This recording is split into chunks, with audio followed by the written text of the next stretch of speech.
En Occident, ils ont un certain siècle où, à un niveau même, il faut avoir des moyens. Pas même à un niveau, il faut avoir des moyens pour faire partie de ces loges-là. Ça n'accueille pas n'importe qui. Par conséquent, ce qu'ils ont fait, parce qu'ils veulent diriger et croient qu'ils pourront gouverner le monde, c'est que ils ont fait de l'Afrique leur arrière-base de sang, leur banque de sang. C'est en Afrique qu'ils se ravitaillent en matière de sang. Voilà pourquoi ce qu'ils imposent ici, c'est des sodomies, c'est des rituels sataniques, des bains de sang et tout ça. Jesus. Je voudrais te dire,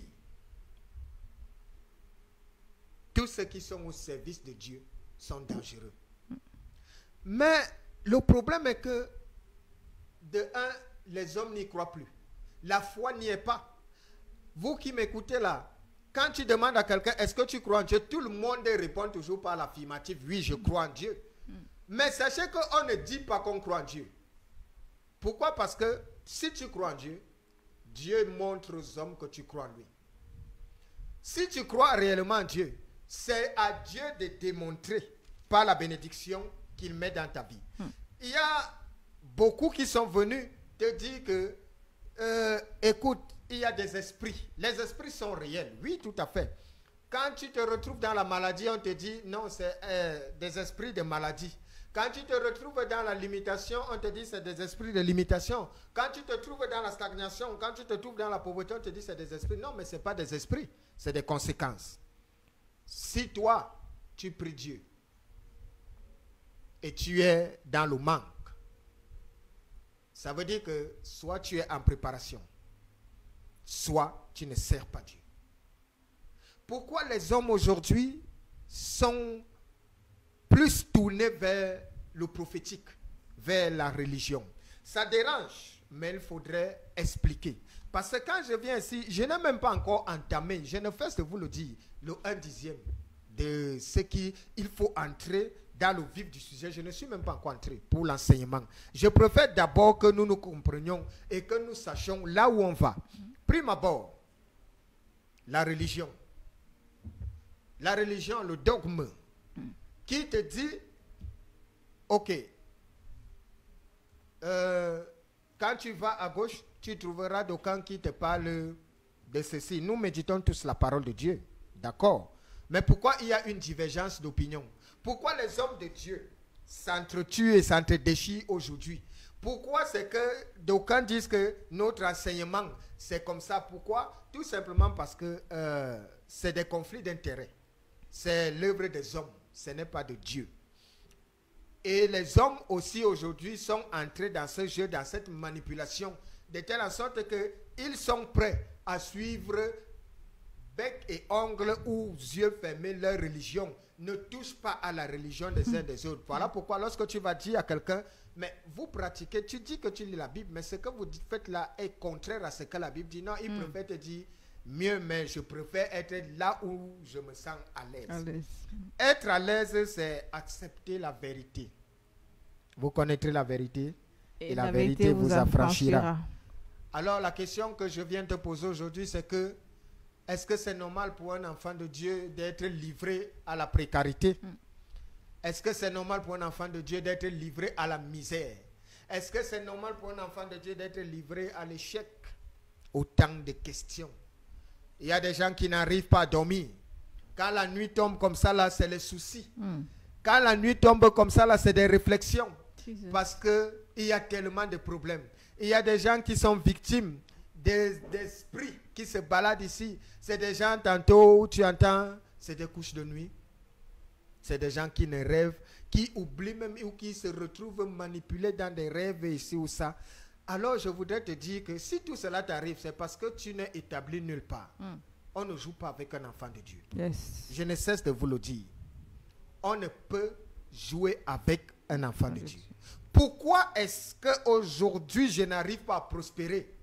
Toi qui m'écoutes, je te pose la question parce que tous les jours que je viens ici, je ne voudrais pas qu'on avance sans comprendre, sans avoir cerné. Pourquoi je dois servir Dieu? Qui est Dieu? Qu'est-ce qui m'amène et comment je dois faire pour être enfant de Dieu? C'est tout un processus. Ce n'est pas une affaire qu'on bâcle comme ça là. C'est qu'il faudrait savoir pourquoi je dois lire la parole de Dieu. Si j'aime Dieu, je suis appelé à méditer sa parole. Mais il y a beaucoup qui prétendent aimer Dieu mais qui ne lisent jamais la parole. Qui attendent juste le dimanche pour aller ou qui vont à l'église pour aller chercher les prophéties et les miracles. Ils sont prêts, nombreux là dehors. Quand ils vont devant la présence d'hommes de Dieu, c'est pour qu'on ait fait une prophétie sur eux. Mais ce que tu ne sais pas, c'est que la prophétie ne fait pas de toi un enfant de Dieu. Ce que tu ne sais pas, on peut prophétiser sur toi ce matin et tu meurs cette nuit même. Vérité. Ce qui fait de toi un enfant de Dieu, c'est le service. C'est d'être connecté à sa parole. C'est au travers de la parole. Quand tu la médites jour et nuit, tu verras les bienfaits que la parole de Dieu procure. Je viens de te parler avec des mises à l'épreuve. Je viens te dire que dès que tu es connecté à la parole de Dieu, tu verras les bienfaits que la parole procure. Amen. La parole, lorsque tu la reçois réellement, la parole de vérité, elle change ta vie pour toujours. Amen. Alors, il y a des gens qui se plaignent de la limitation. Il y a des gens qui se plaignent parce qu'ils estiment que Dieu les a oubliés. Il y a des gens qui trouvent que les situations par lesquelles ils passent, c'est impossible. Pourquoi est-ce qu'un Dieu si bon peut laisser tant de souffrance? C'est la question que chacun de nous se pose. Il y en a qui sont prêts, qui voudraient voir Dieu de leurs propres yeux pour demander à Dieu, Seigneur, pourquoi? Pourquoi tu laisses le diable envahir le monde? D'aucuns sont convaincus que le diable contrôle ce monde. C'est pour ça que ça va dans tous les sens. Non, on n'a pas bien compris. Non, on ne médite pas la parole. Si tu méditais la parole, tu sauras que lorsque Dieu a dit « Je suis l'alpha et l'oméga, je suis le commencement et la fin », rien ne t'arrive sans que je ne sois au courant. Si tu te retrouves dans les problèmes, sache que c'est moi qui suscite. Et je suscite l'adversité dans ta vie parce que tu es désobéissant et tu ne me sers pas. Je voudrais que ça entre là, dans la tête une fois pour toutes. Que vous arrêtez d'incriminer un diable inexistant. Tous les mots qui sont ton partage, c'est ta désobéissance et ton refus de servir Dieu. Dieu, on le met à l'épreuve. J'ai dit une fois ici dernièrement à l'antenne, tout enfant de Dieu met Dieu à l'épreuve. Il y a plusieurs personnes qui nous écoutent et un monsieur a particulièrement été choqué. Il a été choqué de m'entendre dire qu'on met Dieu à l'épreuve. Ce qui fait qu'il était scandalisé en disant, mais écoutez, cet homme-là, il dit que lui met Dieu à l'épreuve. Alors, quand j'écoute quelque chose comme ça, c'est terrible pour quelqu'un qui dit qu'il sait Dieu. S'il ne sait pas que tout enfant de Dieu doit mettre Dieu à l'épreuve. Quand Dieu marche avec toi, il te donnera toujours une vision. La vision là où il te mène, Dieu te montrera toujours et toujours là où il te conduit. Mais il ne te montrera pas ce par quoi tu passeras pour y arriver. Voilà pourquoi je te dis que Dieu n'a jamais élevé celui qu'il ne brise pas. Il y a une préparation, il y a un temps de désert qui est obligé pour tout enfant de Dieu. Rassurez-vous, c'est comme ça que ça fonctionne, car Christ avait dit, celui qui veut me servir doit se charger de sa croix et me suivre. Tu ne peux prétendre être au service de Dieu si tu n'as pas porté ta croix. La croix ne se porte pas toute une vie. La croix, c'est une période, c'est un temps, c'est la préparation. Alors, pourquoi aujourd'hui, des hommes continuent de trouver que c'est le diable qui domine le monde? Pourquoi les hommes continuent de penser que tout ce qui nous arrive, comme des maux, c'est la faute à la sorcellerie? Tout simplement parce que nous sommes ignorants de qui est réellement Dieu. Je vais t'inviter donc ce soir à ouvrir ta Bible dans le livre de Job. Job chapitre 1, du 6e verset au 12e. Job chapitre 1 du 6e verset au 12e. Il est écrit, « Or les fils de Dieu vinrent un jour se présenter devant l'Éternel, et Satan vint aussi au milieu d'eux. » Voilà, verset 7. L'Éternel dit à Satan, « D'où viens-tu » Et Satan répondit à l'Éternel, « De parcourir la terre et de m'y promener. » L'Éternel dit à Satan, « As-tu remarqué mon serviteur Job? Il n'y a personne comme lui sur la terre. C'est un homme intègre et droit, craignant Dieu et se détournant du mal. Verset 9. Et Satan répondit à l'Éternel, est-ce d'une manière désintéressée que Job craint Dieu? Ne l'as-tu pas protégé, lui, sa maison et tout ce qui est à lui? Tu as béni l'œuvre de ses mains et ses troupeaux couvrent le pays. Verset 11. Mais étends ta main, touche à tout ce qui lui appartient, et je suis sûr qu'il te maudit en face. Verset 12. L'Éternel dit à Satan, voici, tout ce qui lui appartient, je te le livre, seulement ne porte pas la main sur lui. Et Satan se retira de devant la face de l'Éternel. Amen. Amen. Et l'Éternel dit à Satan, voici, tout ce qui lui appartient, je te le livre. Seulement, ne porte pas la main sur lui. Et Satan se retira devant la face de l'Éternel.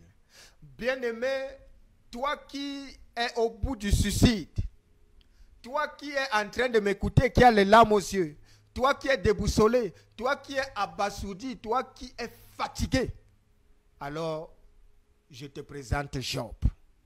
Voilà Job. Qui est Job? Je t'invite à poursuivre la lecture même à la maison. Lis tout ce qui a été le déboire de Job. Voilà un homme qui craignait Dieu, qui servait Dieu d'un cœur sincère, qui était un homme prospère, un homme riche, un homme béni. Et puis du jour au lendemain, tout a basculé dans sa vie. Il avait 13 enfants. Il avait 12, autant pour moi. Et tous sont morts le même jour. Toi qui te plains, regarde un peu cette douleur. Toi qui as perdu un être cher, tu n'as pas perdu 12 enfants en un seul jour. Mais est-ce que Dieu peut faire ça? Toi qui es abandonné à ton sort, toi qui trouves qu'un homme ne souffre pas comme ça, Job était un homme très puissant et riche et il a tout perdu du jour au lendemain. Il n'a pas que perdu toute sa gloire, il n'a pas perdu que toute sa richesse, il a perdu sa santé. Il est tombé dans la maladie et pas les moindres. Les ulcères ont commencé à remplir son corps comme des boutons et lorsqu'il les grattait, ça se perçait, ça devenait des furonques qui sentaient. Et il était obligé de s'asseoir sur la cendre pour pouvoir se gratter, afin de se soulager. Un homme qui n'avait rien fait du tout. Mais se retrouve, tout lui a été pris. Et toi, tu trouves que tu souffres? Et toi, tu trouves que tu ne sais pas si Dieu est juste, si Dieu est vivant? Voilà Job. Quand tu regardes les épreuves qui ont été imposées à Job, et toi, tu passes par quoi? Tu n'as encore rien vu. Je voudrais que tu saches, et je vais attirer ton attention une fois de plus, pour te dire que arrête de te morfondre. Dieu est souverain. Le diable n'a aucun pouvoir sur toi. Amen. Qui a donné l'autorisation au diable de pouvoir atteindre Job? C'est Dieu. L'ordre lui vient de Dieu. Dieu. Mais Dieu lui a donné une condition qui est laquelle? Tu peux toucher à tout ce qui lui appartient sauf à sa vie. Pourquoi? Parce que qui est donc le maître? Si le diable était réellement puissant comme tu crois là, n'est-ce pas? Est-ce qu'il a besoin d'aller demander l'aval de Dieu pour pouvoir atteindre Job? C'est qu'il devait le faire simplement. Mais parce que ici, il est question pour toi de comprendre que il n'y a aucun combat. C'est Dieu qui maîtrise toutes choses. Et que les situations qui nous arrivent sont la résultante de notre non-engagement. À plus forte raison, un homme qui sert Dieu se retrouve dans des difficultés. Pourquoi Dieu lui fait passer par ce chemin alors qu'il le sert? Job était un homme pieux qu'on n'en trouve plus. Job était un homme qui avait la crainte de Dieu.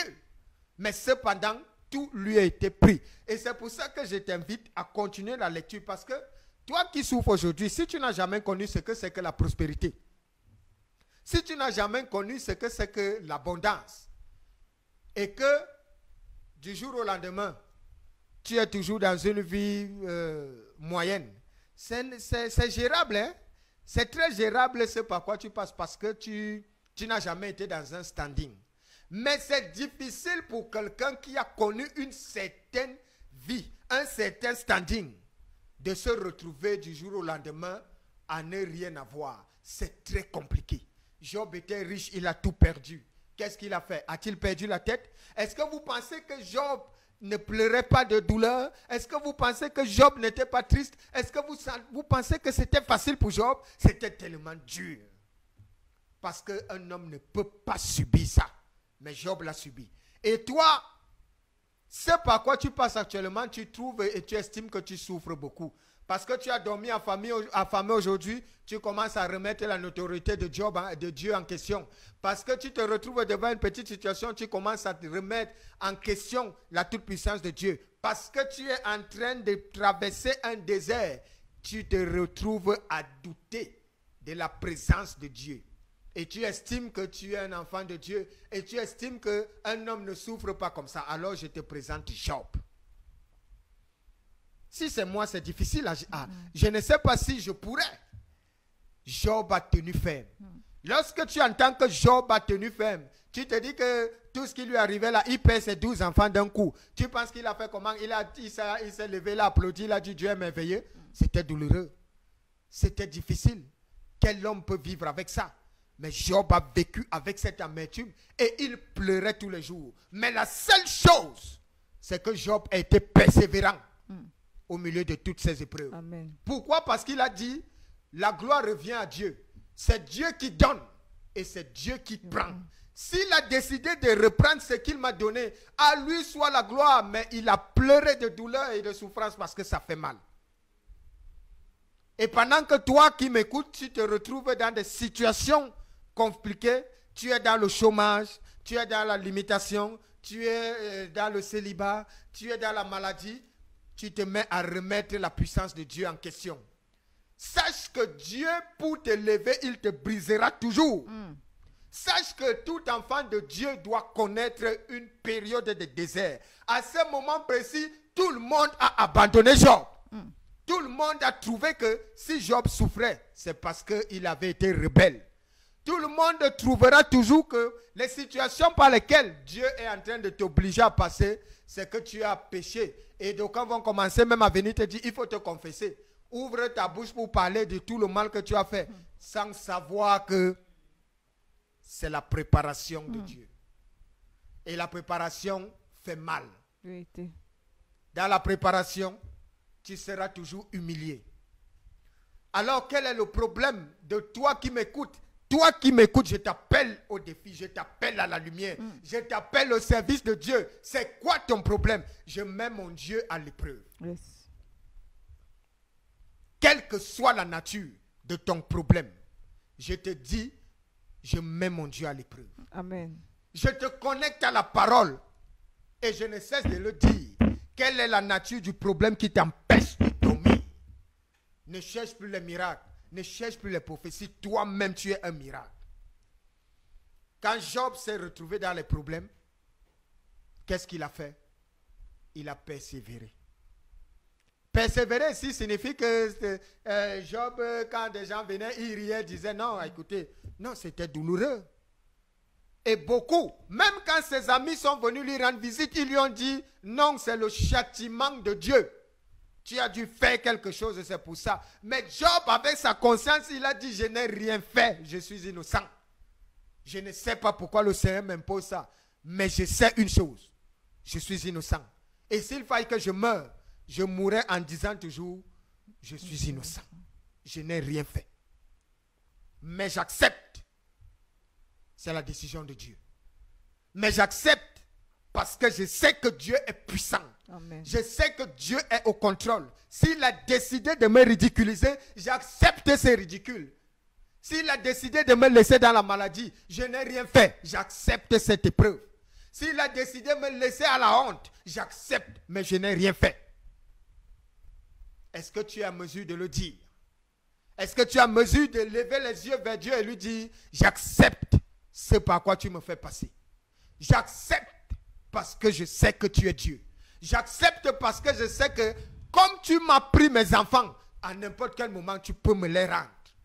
Comme tu m'as pris la richesse, cette richesse-là, je l'ai acquise grâce à toi. C'est toi qui me l'as donnée et tu as le pouvoir de me la reprendre pour me faire comprendre qu'il n'y a que toi. Mais ce qui est important pour toi, peuple de Dieu, c'est de savoir que pour être atteint, il faudrait que Dieu ouvre une porte.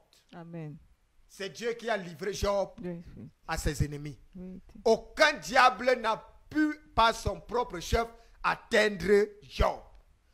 Pour te dire que arrête d'incriminer le diable, le problème que tu as, c'est Dieu qui les suscite.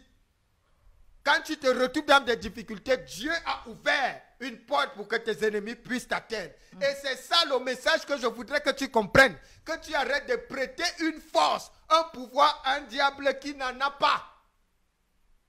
Tu as peur de la sorcellerie, tu as peur des sorciers alors qu'ils n'ont aucun pouvoir. Que te dit les Saintes Écritures par rapport à tous ceux qui sont enfants de Dieu? Toute arme forgée contre toi sera nulle et de nul effet. Et toute langue qui se lèvera pour t'accuser en justice, tu la condamneras. Amen. Aucun démon ou aucun diable n'est assez puissant pour terrasser un enfant de Dieu. On ne bloque pas des enfants de Dieu. Si tu es là, aujourd'hui tu m'écoutes, tu vois, rien ne va dans ta vie, je t'en supplie. Je t'en supplie. Lève les yeux vers le ciel. C'est de là-bas que se trouve ton problème. C'est parce que tu ne le sers pas. C'est parce que tu es rebelle. Arrête d'accepter ou de pouvoir prêter. Sache que les esprits sont réels. Je te le confie. Et je te dis bien que la sorcellerie est réelle. Oui. Il y a des sorciers dans ta famille qui décident que tu ne seras rien. Et si cela se produit, sache que c'est parce que c'est Dieu qui t'a livré. Pourquoi Dieu va me livrer? Pose-toi cette question. Est-ce que Dieu livre ses enfants? Non, Dieu ne livre pas ses enfants. Dieu livre ceux qui ne le servent pas. Et Dieu livre ses enfants qui sont désobéissants. Et cependant, le cas de Job, pourquoi Dieu décide de livrer Job?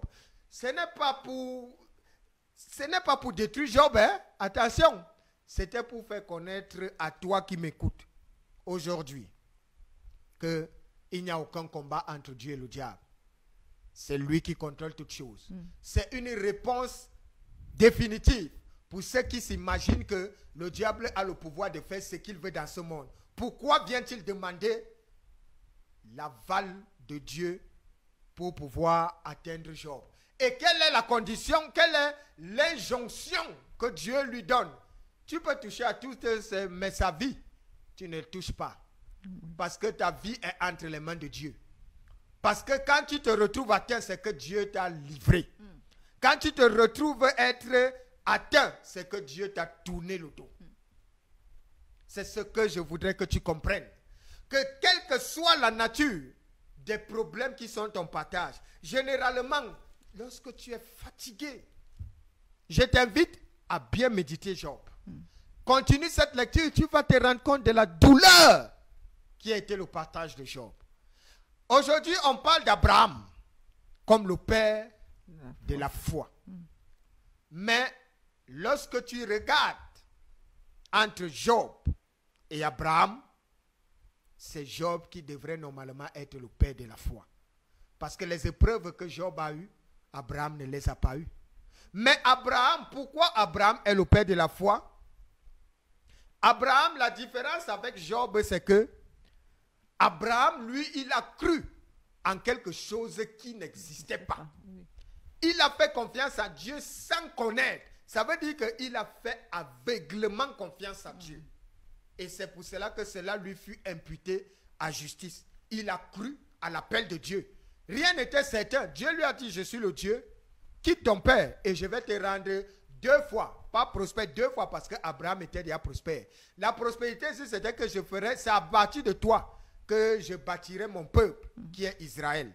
Abraham a cru à cela. Hein? C'était un grand risque.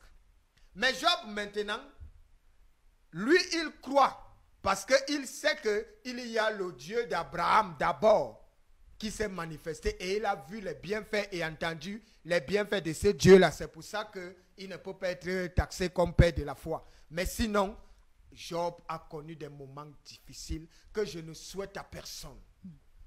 Tu as des enfants, 12 enfants. Ils meurent tous le même jour. Sa femme l'a quitté et sa femme lui a dit, maudis ton Dieu là et tu meurs simplement. Qu'est-ce qu'il a dit? L'Éternel a donné, l'Éternel a repris. Amen. Et il a coulé des larmes. Tout le monde l'a rejeté. Qu'est-ce que c'était difficile? Toi qui m'écoutes, tu es enfermé dans ta chambre. Toi qui m'écoutes, tu es peut-être dans ton salon, dans ta voiture, avec les larmes aux yeux par rapport à la situation. On t'humilie chaque jour. C'est toi qui es là. Tu es incapable de pouvoir manger à ta faim. Jesus. Tu es incapable de pouvoir produire alors que tu es qualifié pour faire quelque chose. Il y a un problème. Le problème est que tu refuses d'être dans le service de Dieu. Tu as l'impression que les hommes t'ont bloqué. Non. Toute personne qui se retrouve bloquée, c'est toute personne qui n'a pas Christ en elle. On ne bloque pas un enfant de Dieu. Je me tue à vous le dire. Arrêtez de croire à des miracles, à des prophéties. Venez, connectons-nous à la parole. C'est pour ça que je vous appelle de là où vous êtes. Je mets le Dieu qui m'a mandaté au défi. Ce n'est pas la parole. Quelle que soit la nature, je vous dis toujours ça. Si c'est le travail qui n'est pas à ta portée, si c'est la maladie, viens te connecter à la parole. On la médite ensemble et tu verras comment les murs de Jéricho vont tomber. Amen. Et tu verras que on souffre parce que nous ne voulons pas servir Dieu. Tu verras que Dieu contrôle ce monde. Ce n'est pas le diable. Il n'a aucun pouvoir que celui qui lui a été donné par Dieu lui-même. Tu comprendras que toute personne qui est au service de Dieu est une personne dangereuse. Amen. Toute personne qui est au service de Dieu est une personne puissante. Amen. Parce que Dieu doit s'occuper de toi. Amen. Bien-aimé, quel que soit l'endroit où tu es, tu as l'impression que Dieu ne s'occupe pas de toi et que tu as son service, je mets mon Dieu à l'épreuve. Tu as l'impression que tu sers Dieu, mais tout est fermé parce que c'est possible, hein? C'est possible, oui, je peux te le dire. Tu peux servir Dieu. Tu peux être conforme et tu te retrouves à subir le sort de celui qui ne sert pas Dieu. Alors, je t'invite. Viens expérimenter la parole. Amen. Et tu connaîtras la vérité, cette vérité t'affranchira. Amen. Aujourd'hui, marcher de partout, c'est grave. Va à gauche, à droite. Aujourd'hui, les levées ont été que c'est des jeunes qui meurent. Et en fin d'année comme ça, là, ça va dans tous les sens. C'est à ce moment que tous ces secteurs-là s'élèvent pour pouvoir commencer à faire des sacrifices humains. Au lieu de faire ça avec leurs propres enfants, ils traversent les frontières pour faire ça aux enfants d'autrui. Au lieu de faire ça à leur progéniture, ils se mettent à répandre ça partout dans le monde. Alors tu n'as pas à être comme dans un poulailler. Tu n'es pas le poulet de quelqu'un. Tu n'es pas la propriété de quelqu'un où il doit décider quand tu dois vivre ou quand tu dois mourir. C'est Dieu seul qui a ce pouvoir. Un homme n'a pas ce pouvoir. Alors quand tu te retrouves dans des problèmes, sois humble et viens chercher la présence divine. Amen. Les hommes ne réussissent pas à partir du moment où Dieu t'a tourné sa face. Il commence à te manquer la présence divine. Et c'est pour ça que vous verrez quelqu'un, lorsque l'Esprit de Dieu n'est pas en toi, la tristesse sera toujours ton partage. Il y a des gens qui ne sont pas épanouis, hein, même s'ils ont tout l'or du monde.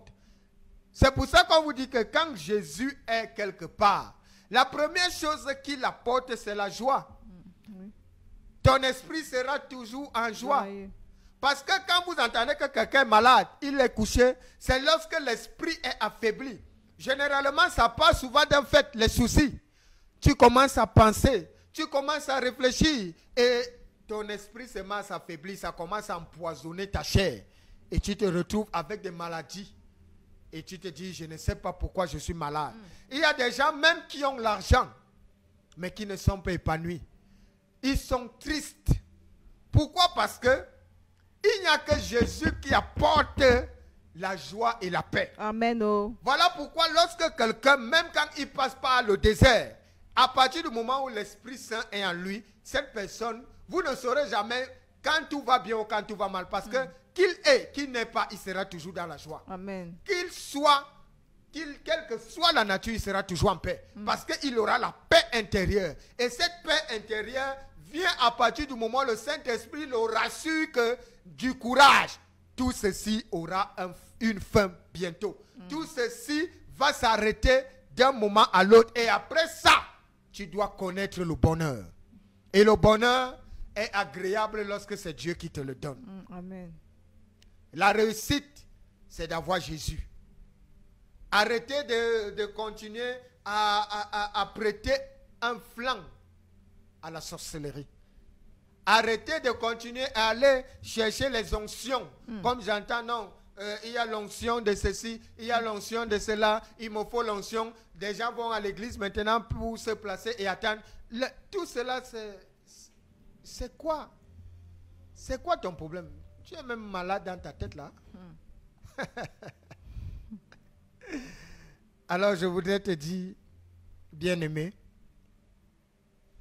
je vais te parler de Jésus. Cet homme est tout ce qu'il y a de plus beau. Amen.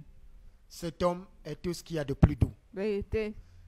Sachez que quand le Christ reviendra pour le jugement, les choses ceux qui remettent en question, ceux qui remettent en cause la puissance de Christ, vous serez surpris. Hein? Quand il reviendra, le témoin pour reconnaître que c'est Christ, parce que de la même façon qu'il est monté, c'est de cette même façon qu'il reviendra.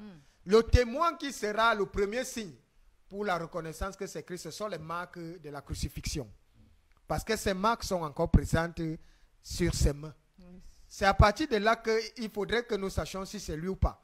Quand il apparaîtra, quand il reviendra, sur les pieds et sur les mains. Alors, pourquoi je dois servir Dieu? Je dois servir Dieu parce que c'est lui qui a créé tout ce que nous voyons. Et lorsque je suis avec lui, je suis un homme heureux. Amen. J'ai réussi. Amen. Personne ne peut rien me faire quand Christ est dans ma vie. Personne ne peut m'atteindre ou personne ne peut me bloquer le chemin.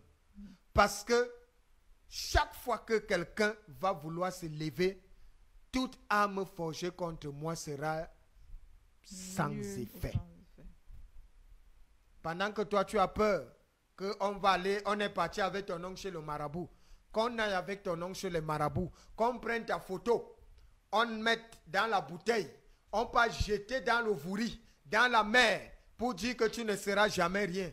Toutes ces choses-là seront nulles et de nul effet. Amen. Parce que celui qui est en toi est plus grand que le monde. Amen. Jésus est l'assurance et la sécurité. Amen. On a tout à gagner à servir Dieu. Je vous exhorte à venir expérimenter le Christ. Amen. Oh. Si tu le cherches en vain, il y en a qui appellent Dieu et ils n'ont aucune réponse. Ils sont même fatigués parce qu'ils ont appelé longtemps, mais c'est comme si Dieu les a oubliés. Dieu suscite des hommes pour pouvoir être des courroies. Et Dieu m'a suscité pour être une courroie. Je te parle des faits. Je te dis, moi, je te mets en contact avec Dieu. Amen. Et toi-même, tu fais ton propre témoignage, tu vis ta propre expérience. La parole de Dieu n'est qu'au commencement de la révélation. C'est pour ça qu'il m'a mandaté pour venir te dire qu'il y a beaucoup. Je n'ai même pas encore passé. Lorsque je commence sur le baptême, j'ai déjà commencé à expliquer certaines choses ici. Sur le testament, j'ai déjà commencé, mais il y a un enseignement profond qui fait que dès que tu es au courant et que tu connais toutes choses, la sécurité devient ton partage. Amen. Oh. C'est un manque d'enseignement et de connaissances qui fait que la foi des brebis n'est pas assez forte. C'est ce manque d'enseignement-là, ça se voit à l'œil nu. Parce que quand un homme ou un serviteur de Dieu trouve que on peut le tuer dans la sorcellerie, on t'a bloqué. Mais est-ce que tu penses que c'est sérieux d'être dans le service de Dieu et qu'on te bloque? Les enfants de Dieu sont comme des bulldozers. Ils écrasent tout sur leur passage. Yes. Les enfants de Dieu terrassent tout. Si vous aviez vu la marche d'Israël, c'est la marche de Dieu avec son peuple. Ça veut dire que quand Israël venait, on disait, voilà Israël fuyant. Et c'est comme ça ton partage. Quel que soit l'endroit où Israël voulait passer, les gens fuyaient et abandonnaient leur territoire. Ou dès qu'on voyait Israël, les gens se rendaient et Israël les assujettissait. Amen. Pourquoi? Parce qu'ils avaient Dieu avec eux. Pourquoi? Parce que Dieu est au milieu d'eux. Amen. Si tu te retrouves que le poids de la vie est en train de t'écraser, je voudrais te dire, le Christ n'a pas dit pour rien, venez à moi, vous tous qui êtes fatigués et chargés, et je vous donnerai du repos. Il ne l'a pas dit pour rien. Il donne réellement du repos. Amen. Je vous mets à l'épreuve. Christ te donne le repos et tous les hommes doivent te voir et te diront, tu as changé. Yes. Lorsque Christ est établi dans ta vie, les hommes, pas ton physique d'abord. C'est la première chose. Les gens doivent te voir changer. Jésus change des histoires. Chaque jour qui passe, il change. Hein? Dieu peut transformer et changer ton histoire à n'importe quel moment. À n'importe quel moment, Dieu a cette puissance-là de transformer. Mais si tu te retrouves, rien ne change. Il y a un problème. Et ce problème, c'est toi. Dieu a dit, à un moment donné, si tu ne me sais pas, je suscite l'adversaire. Il ne dit pas, le diable s'impose. Et on a eu la confirmation avec la lecture de ce soir, où le diable est obligé d'aller demander la permission afin d'atteindre un serviteur de Dieu. Il est obligé de demander une permission. Pourquoi? Pour te dire qu'il n'a aucun pouvoir sur toi, enfant de Dieu. Et pourquoi Dieu lui donne cette autorisation? Parce que Dieu lui a dit, Job, lui, me sert sincèrement et il ne peut renier sa foi. C'est pour ça que Dieu l'a laissé. Et qu'est-ce qui s'est passé? Lorsque tu liras jusqu'à la fin, tu verras que Job est resté sur sa position. Amen. Et à la fin, Job a retrouvé au centuple tout ce qu'il a perdu. Des enfants, il en a eu encore. Amen. Plus. Les richesses, Dieu les a multipliées fois 10. Amen. Pourquoi? Parce que la persévérance dans l'épreuve. Toi qui n'arrives même pas à être persévérant face à une petite épreuve. Toi qui n'arrives pas à comprendre que l'homme ne vit pas de pain seulement, mais de toute parole qui sort de la bouche de Dieu. Toi qui n'arrives pas à comprendre que Dieu veille sur ses enfants. Et lorsque Dieu veille sur ses enfants, la première chose qu'il fait, c'est qu'il t'amène au désert pour aller te transformer et faire de toi une meilleure personne. Tu peux être malade, toi qui m'écoutes. Il suffit qu'au fond de ton âme, tu crois que le Christ peut te guérir de cette maladie. Et je te dis, cette maladie disparaîtra. Amen. Toi, tu peux être dans le chômage. Mais maintenant, il y a un processus. Et c'est pour ça que je te dis, je t'enseigne juste le processus pour expérimenter ça. Je ne te demande pas, vous qui aimez la religion là, parce qu'elle avait dit, laisse d'abord ça, viens servir Dieu. Non, je suis catholique. Non, je suis protestant. Non, je suis... Dieu ne reconnaît pas ça. Dieu reconnaît sa parole. Amen. Et si la parole, si dans la religion, c'était réellement le service avec Dieu, on te dira que quel que soit l'endroit où on parle de Dieu, entre. Mais maintenant, ce n'est donc pas le cas parce qu'on parle de Dieu, mais c'est le diable qui est caché derrière. Vérité. Il y a beaucoup de pupitres qui sont élevés au nom de Dieu, mais pourtant, ce n'est qu'un ring où le diable est en train de danser et de s'accaparer des auras et des puissances des enfants de Dieu. Mais non, on ne peut pas absorber un serviteur de Dieu. Mais non, on ne peut pas attacher un enfant de Dieu. Amen. Il est important pour toi. Je me tue à vouloir te faire comprendre quelque chose. Et cette chose, c'est que tous qui sont au service de Dieu sont appelés à prospérer et à régner. Amen. Sont appelés à diriger. Et Dieu te bénit là où tu es. C'est le commerce. Dieu rend ton commerce fructueux. Amen. C'est l'agriculture. Dieu rend ta semence fructueuse. Amen. C'est l'administration. Dieu te donne la promotion. Quel est ton domaine? Dieu bénit. Et Dieu bénit ses enfants. Alors pourquoi est-ce que ma vie ne donne pas? Et lorsque je constate que ma vie ne donne pas, qu'est-ce que je dois faire? Est-ce que je dois m'asseoir au téléphone et appeler les hommes de Dieu pour dire, priez pour moi, prophète, ma vie ne donne pas? Ou je dois chercher à les rencontrer pour qu'ils m'enseignent comment faire pour être enfant de Dieu? C'est comme une histoire de, est-ce qu'il faut donner le poisson ou apprendre à l'enfant à pêcher du poisson? S'il y a beaucoup d'enfants qui aiment qu'on leur donne du poisson, et le jour où ton père ne sera plus là, la conséquence c'est souvent quoi? C'est souvent des délinquants, des bandits et tout ça. Ils ne savent plus quoi faire parce que celui qui leur donnait le poisson n'est plus là. Mais quand un parent apprend à son enfant à pêcher du poisson, que le parent soit là ou pas, l'enfant sait déjà comment faire quand il aura faim. Et c'est ainsi avec la parole de Dieu. Ceux qui courent pour les prophéties, ça te sert à quoi? Le jour où les prophéties ne s'accomplissent pas, qu'est-ce que tu fais? Toi qui m'écoutes là, n'est-ce pas, tu changes souvent d'église? Lorsque tu entends maintenant qu'il y a un nouvel homme de Dieu là, pour lui c'est le scanner. Dès qu'il te regarde, il te raconte toute ta vie, tu cours là-bas. Après, quand tu quittes là-bas, c'est que non, là-bas c'était, après tu vas d'église en église, de marabout en marabout, sans solution. On ne vient pas devant la présence de Dieu et on se perd. Devant la présence de Dieu, c'est le seul endroit où on se retrouve et on est en sécurité. À une condition, accepter de persévérer au milieu des épreuves. Amen. Tout enfant de Dieu doit persévérer. Job a persévéré. Et personne aujourd'hui n'est éprouvé à la dimension de ce qui a été imposé à Job. Personne. Je vous mets au défi. Personne. Mais Job a enduré tout ça. Et il est resté sur une seule posture. C'est Dieu qui donne. Et c'est Dieu qui reprend. S'il m'a donné, je lui ai dit merci. S'il a repris, je lui dis merci. Alors, peuple de Dieu, que ce message ne cesse de te parler. Nous sommes à la fin des temps. J'ai peur que tu sois surpris par cette histoire.